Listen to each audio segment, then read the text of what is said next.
this new name comes in and pats you on the back and says, hey, you're going the wrong way.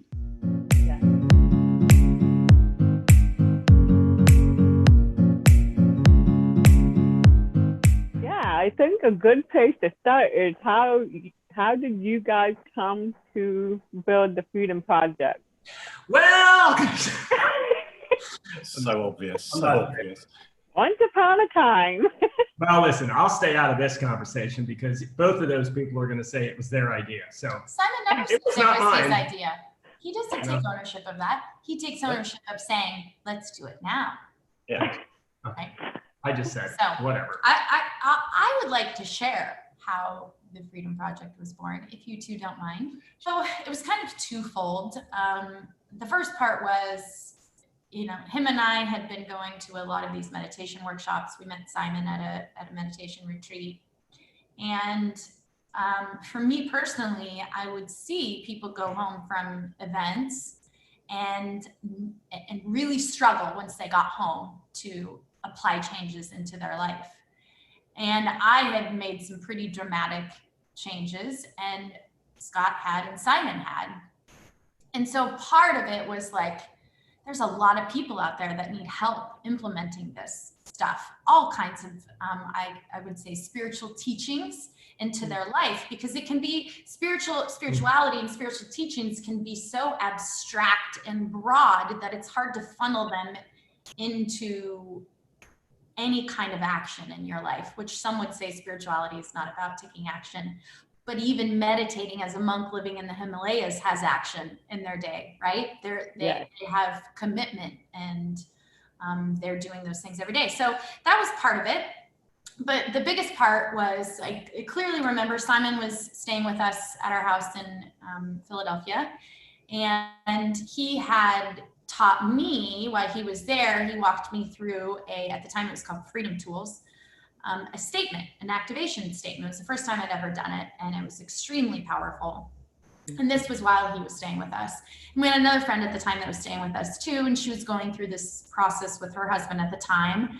And I remember Scott walking through with her. He wrote it out on a piece of paper, and he was walking through how the husband at the time represented these different emotions, and how it wasn't just the person, it's the emotions attached to it. And I remember thinking like, wow, that's really actually super connected to what Simon does with the freedom, what he just did with me with the freedom activation. They're kind of saying the same things in a different way, and it really complements each other a lot. But I went into a meditation, and in that meditation was like, this is how this works. This is how you do this. This is an idea. And I clearly remember, I don't know if you remember, I came out of the bedroom, I came out the door, and I'm like, oh my God, we have to do this idea. And that's when I ran out the back door. I flew home. I got the shovel and I started digging a hole. You said, no, it's not gonna happen. So which I buried myself in. Yeah. And then once he came out, and then once I got Simon on the phone and he came out of his buried hole, I said, that's what she said, let's try this. At the time, I had just been diving into breath work, like different kinds of breath work. As we shared in my interview yesterday, I'd had a really huge experience at a meditation retreat after a friend showed me just belly breathing, what he had learned at a Wim Hof retreat. So I had right at that same time been diving into different kinds of breath work. And so I thought, okay, let's try this. Let's see if it works. I can do some breath work. You talk about, the emotions, it's all inside of you, and Simon can do freedom activation. And, we had these ideas, and we're like, we'll do it for free at first. We'll do like a test group. We'll see if it actually impacts anybody. And I was like, we'll do it weeks from now. And Simon was like, why don't we do it now? Like literally right now, like today. And wow. So we were like, okay. And we put a post out and said, we're testing this out. And anybody that wants to volunteer, we took 5 people to volunteer. Remember, Sai, it was going to be the Freedom for 5. Freedom for 5. 5 for freedom. Remember, we had all these really catchy names. Yeah. Wow. Oh, yeah, we did. And so we walked them through this course for 4 weeks. And that's really where it started. And that was about 2 years ago, I think February 14th, or it was right around February where we hatched the idea. And then I think it was shortly after that, we figured that out last year. We found dates from our WhatsApp messages. And so it's been 2 years. It's changed a lot. It's grown a lot. We've grown a lot.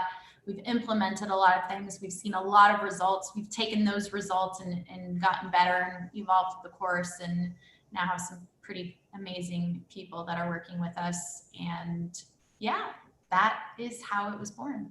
Wow. The thing that I really love about you guys, and I know so many others feel the same way, is that the three of you with the three different modalities in one group.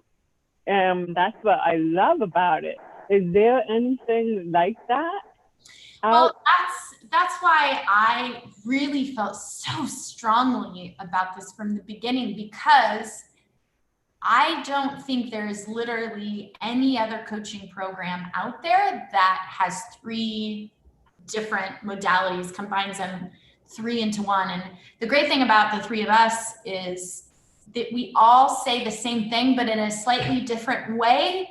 So when you're working with one person, you may not resonate with them on certain things, but when you're working with three, he may say something on the call in a different way than Simon says it, and someone can catch it in that moment. They can catch that piece of information because one of us said it in a way that made sense to them.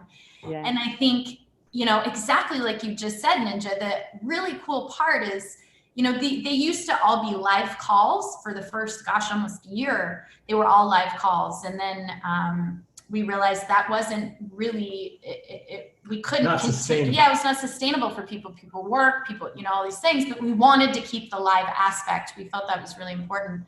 And so we restructured it. So they're recorded calls and then one live call a week. And, you really made that clear to me right now. There's one live calls a week or two live calls are kind of like being in a workshop when we're on those calls. You're in such intense energy, high energy. People are sharing things. People are uncovering things. We're all three sharing our wisdom and tools and tactics to help them move forward. And then they have the support of the recorded modules, and they have the support of each other, of the community. So it's really a complete holistic way. Simon really deals with the emotions. He really deals with the mind and how your mind works and how to create and visualize. And I really anchor that into their bodies with breath work. So that's why I was always so passionate about it, because it touched all levels. Yeah, to have all three of them. And it's like back to back. And I love the way you guys have it set up where, Scott, you talk about the mind, the emotion, and then Simon, you talk about the freedom activation, and then working that breath to get all of those emotions out. I think it's brilliantly put together. Well, that's because it was chosen by God. The Lord shined down on us one day and said, you do this. It came in the great meditation. The great meditation. We all love that. I kind of had a hesitation to it, but what made you guys wanted all the students to come up with another name? I understand the concept of it, but what made you guys decide that we all should come up with a name to become that new person that we've been wanting to be? Because we're trying to forget who we are. I mean, and I think it is. I would like to answer that question, please. Actually, it was my idea. So it was Scott's. I concur. It was Scott's idea. Your Honor, this was my idea, so I should. You should answer it. You should talk. Thank you very much. Your Honor, Simon. We're all just characters in a play, and you are not your character. You're the actor playing the character. So if we really use that, and we can, instead of saying, well, if you just pray to God, or if if the universe calls to you, or let's make it more personal. Let's make it somebody that is actually who you are, who you really are. And then you really take it on more. Then you start hearing the voices, and that kind of push you in the right direction. And when you're in that inspirational place and that voice talks and you hear it, that's the voice to listen to, not the habit of, I'm not loved, or I'm not seen, I'm not heard, but the voice of you are all of it, So I think that's really kind of where it came from for me. That's how I saw it. Now, the boss will tell you something totally different. Are you going to tell her something? Thank you for listening, Your Honor. Appreciate that. I didn't change my name, but I kind of changed my name, and I started going by my M from Emily, because every time someone called me M, it felt good. I felt good in my body when people called me that. And so I saw firsthand what it felt like for me, the difference in me physically when someone would call me M. It would literally kind of change me. I'd just feel different in my body. And I thought, like he would say in workshops, he would call people those different names. And there's no right or wrong, but it's just the quicker you can move into being a kid and imagining and playing with that person, out in the sandbox, to making cakes, to drawing, to just anything you want to do, that is freedom. And it just takes a while for us grown-up kids to remember how to be kids again. And this second name really gets that very quickly. And you really watch people shift so quickly. It really is that perfect delineator. The old name has the old patterns that you were, from -3 months inside your mother's womb to around the sort of 6 to 8 year mark. That is who the old name is. No matter how old you are, your basic foundations are in those, well, they're even saying now the first 2 or 3 years, but we say 0 to 8 that you learn all those patterns and you never put them down. You just grow them. And not only that, you anchor them. You will fight to defend them. You will fight for who you are. And, we all know that when someone starts telling you their story and you start telling them yours, you don't want to hear their story. You want them to hear your story about who you are. Yeah. The ego cannot stand being wrong, let alone it cannot be wrong, because if it's wrong, it's like, well, who am I? Yeah. So by having the new name, you haven't got any of that old stuff. You can just go, well, I choose to think and feel this way now. And it takes a while to create the new thoughts, which is where Scott is so great with the fishbowl, just to show you the possibility of just think it, just try it, just take a step in that direction. And then you start to grow the gap between your old name and your new name. And by the end of the course, the two names actually start to come back together again, because you fall in love with your old inner child again, as you've helped them let go of those old patterns. No fault, no blame, no judgment. Let's go and play together. And you see yourself differently. You see the habit differently. You then start to see the innocence of the habit and how it's just gone down the wrong road. And, this new name comes in and pats you on the back and says, hey, you're going the wrong way. Yeah. God love you. I mean, there's roads already paved and you're cutting down trees trying to make your own road. You're going the wrong way. Yeah. Come with me, and you really do kind of fall in love with that person again. Yeah. I think that's one of the most powerful things about the course, is because it helps you. It helps you see how much that you have beat the shit out of yourself, and to have compassion for that person, and really, that is the ultimate love for yourself, right? Because that's what all we're trying to do, is to get you to find out who you are and fall in love with who you are, and emote from your heart. Get out of your head, in your heart. That's all the time, right? Get out of your head, into your heart, out of your head, into your heart. And that's really where the answers all are. Yeah. But, we get so stuck here. And keep it really simple. The more simple we keep it, the easier it is to for these guys to get hold of it. And us, the simpler it is, the more likely we are to.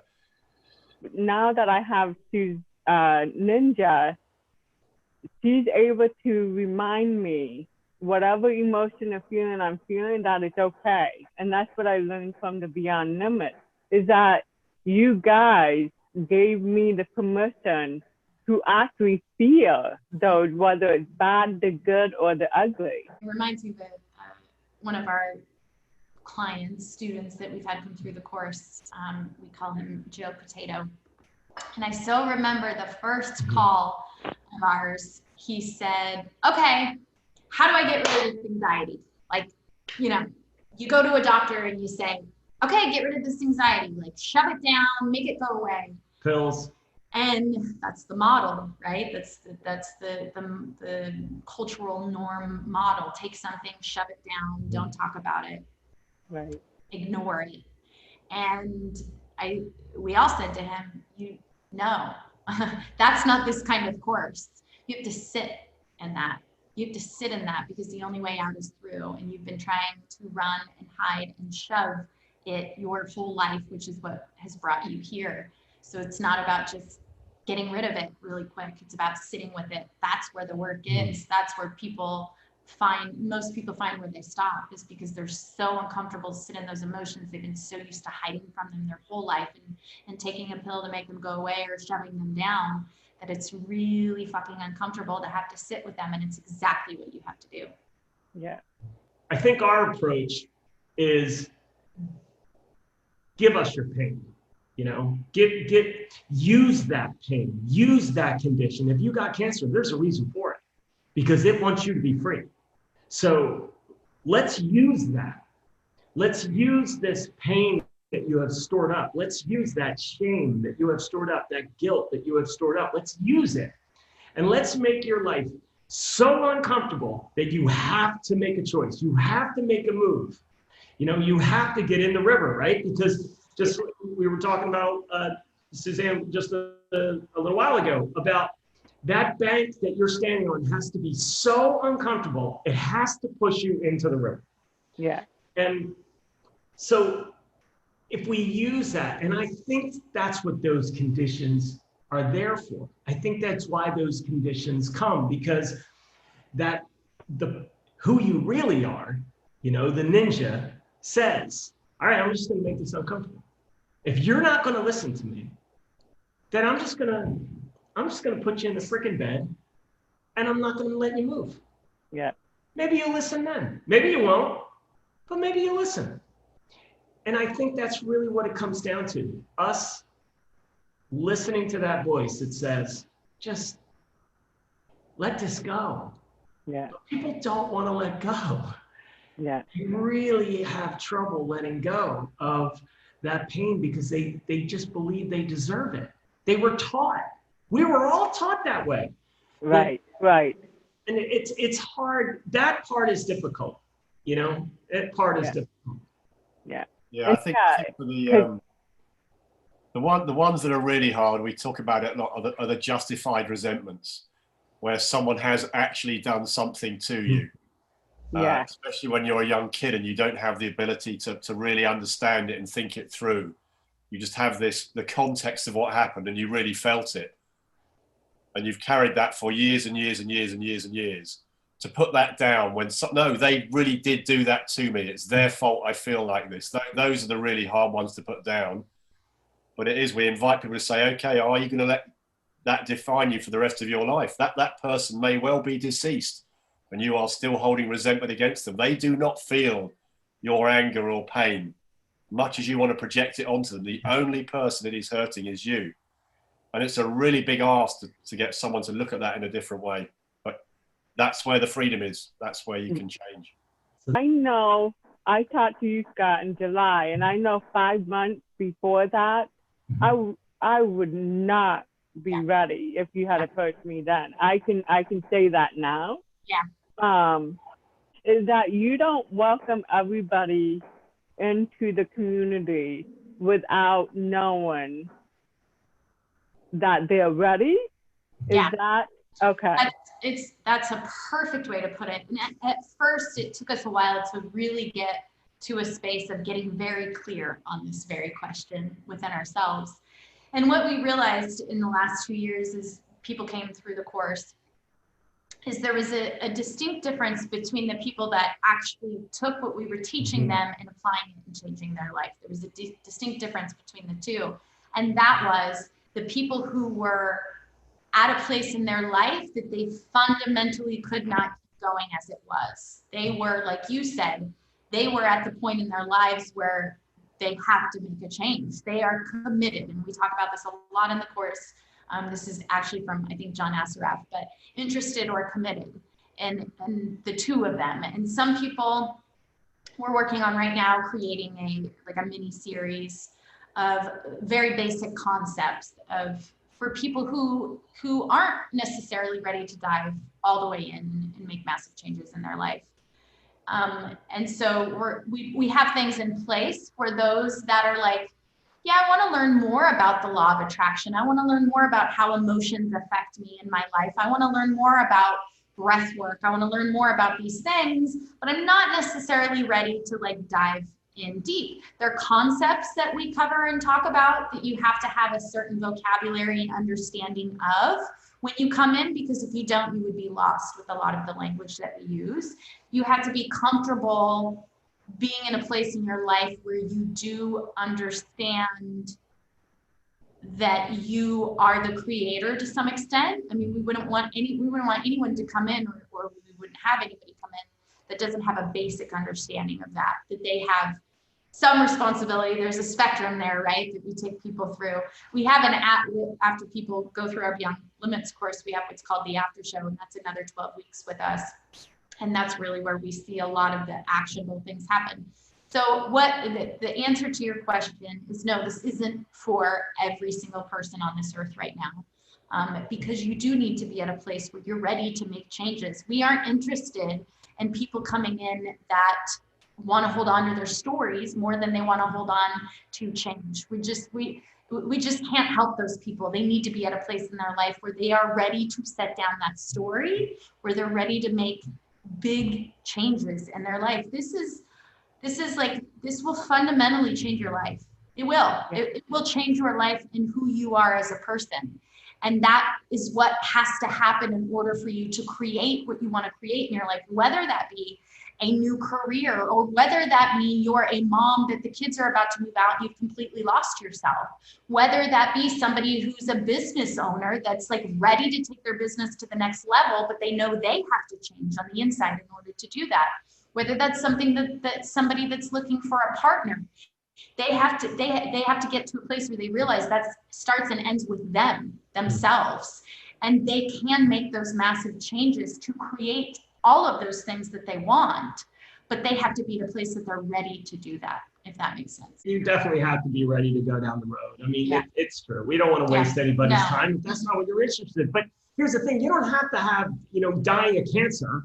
You don't have to be not afraid to leave your house. No. If you just say, man, I just want to find out who the hell I just want to be happy again. Yeah. I mean, honestly, that's where I come. It's like, listen, if you want to find your happiness again, if you want to find out what makes you tick, if you want to find out to see things differently in your life, this is for you. Are you going to have to do something? Yes. Yeah. You're going to have to. I'm not making you. I'm not going to tie you to a car and make you run around the block 30 times. Yeah. You are going to have to do it for yourself. If you're ready to be happy and you're not currently where you are, this is for you. But again, you're going to have to take action. For anybody who's watching this, what would be the first step for them to learn more of the program that you offer, and if there's anybody they should reach out to? Great question. The best thing you can do always is get on a discovery call with Scott, Simon, or I, and figure out really if you are a good fit for our program. You can go on our YouTube channel, the Freedom Project 222. There's tons of videos on there. You can join our Facebook group, which is the Freedom Project on Facebook. There's always a ton of content in there. You can go on our website, thefreedomproject222.com. And that really, the website, you can get a better feel for who the three of us are, our stories, what we've been through, and what we're passionate about, which is really showing people that transformation is possible. I know all three of us really share that vision and that mission to show people that they can live the life that they never thought that they could, because we all three are living a life that we never thought we could. We're sharing it with our children. We all have kids. So that's really, really important to us, because that's where it starts, right? With the younger generation. So any of those ways, like I said, we're working on putting together a little mini series right now that we're going to pop on the website that people can get an even deeper understanding of some of the concepts that we talk about in our course. And so for people who aren't necessarily ready to dive all the way in, we have stuff for them. Add a little bit from my side is what I see is the vulnerability that people bring to the course is where the change comes. And realizing that story that you've had in your head that you think nobody else has possibly ever had is just not true. And that by everyone sharing those stories, you are not alone. And I think there's an incredible solidarity in that, wow, we have all gone through this pain and suffering, but actually out of that is where we change and we become from the caterpillar to the butterfly. But until we let those go, until we let the emotions out, we fundamentally cannot change. Yeah. You cannot become a new person with the old patterns. Yeah. Awesome. I'm going to end that right there. That was a good ending. I got the last word. Yay! That'll be edited out.